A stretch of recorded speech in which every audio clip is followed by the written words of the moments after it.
Assalamualaikum warahmatullahi wabarakatuh. Tabi pun. Baik ibu-ibu, saya Kore Afisunani akan menjelaskan tentang bahaya merokok. Jadi, mengenyahkan asap rokok adalah salah satu pencegahan penyakit tidak menular.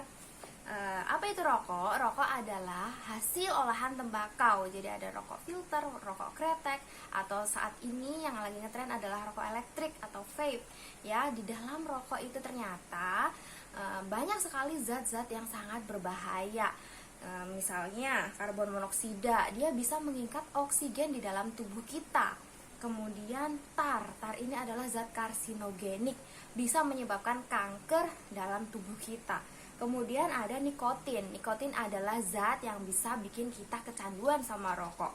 Kemudian kita perlu tahu status perokok itu ada apa aja sih. Yang pertama adalah perokok aktif.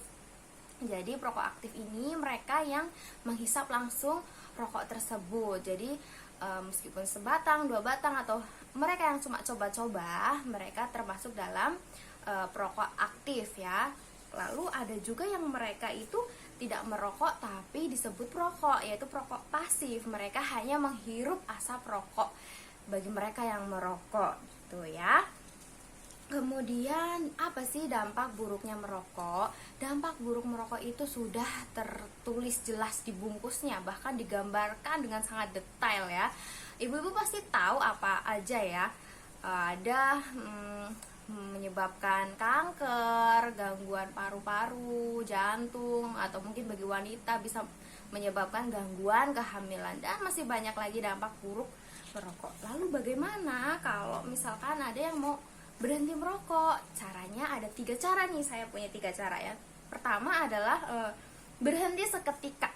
Berhenti seketika itu misalkan hari ini merokok, besok sudah tidak lagi merokok, sama sekali tidak merokok. Kemudian cara yang kedua adalah dengan penundaan. Jadi misalkan biasanya nih bangun tidur bapak-bapak langsung ngopi, rokok jam 6 ya. Biasakan mulai hari ini misal diundur jadi jam 9, besok jam 12, dan seterusnya gitu ya. Kemudian ada cara yang ketiga adalah dengan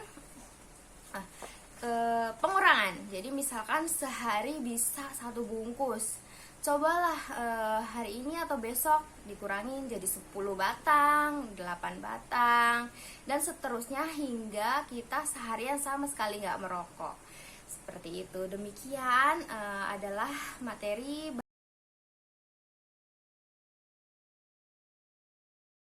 Assalamualaikum warahmatullahi wabarakatuh. Perkenalkan, nama saya Endang Trisnawati. Saya dari Puskesmas Gunung Sari, pemegang program penyakit tidak menular atau PTM, ataupun Posbindu yang ada di Posyandu, ibu-ibu ya Bu. Pertama, marilah kita panjatkan puji syukur kepada Allah Subhanahu wa Ta'ala atas rahmat dan nikmat yang telah diberikan kepada kita, sehingga pada hari ini kita bisa kumpul di ruangan Puskesmas Gunung Sari tercinta ini. Baiklah ibu-ibu kader yang saya sayangi, yang saya cintai. Pertama, kita hari ini akan membahas tentang pemeriksaan tekanan darah untuk mengetahui penyakit hipertensi atau deteksi dini hipertensi. Ibu-ibu kader mungkin sudah tahu ya Bu, ini alat yang namanya pemeriksaan, ini alat tensi darah ya, untuk menentukan ibu lansia atau bapak lansia kita itu termasuk hipertensi atau bukan.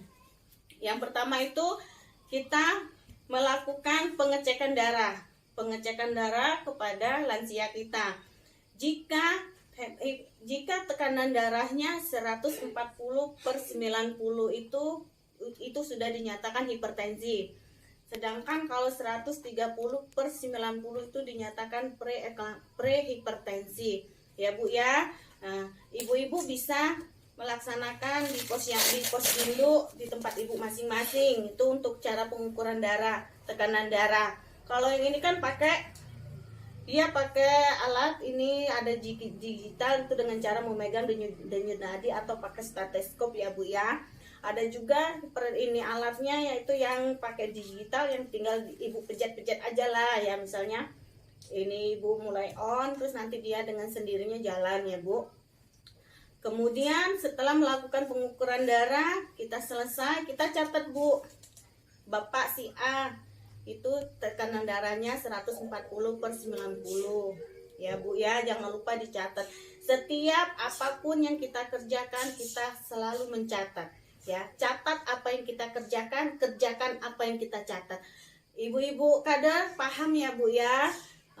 Ada yang bisa Ibu mau bertanya, silakan Bu, silakan bertanya. Setelah melakukan penjelasan kepada Ibu kader tentang hipertensi, gejala hipertensi dan cara pengukuran tekanan darah, kita melakukan edukasi atau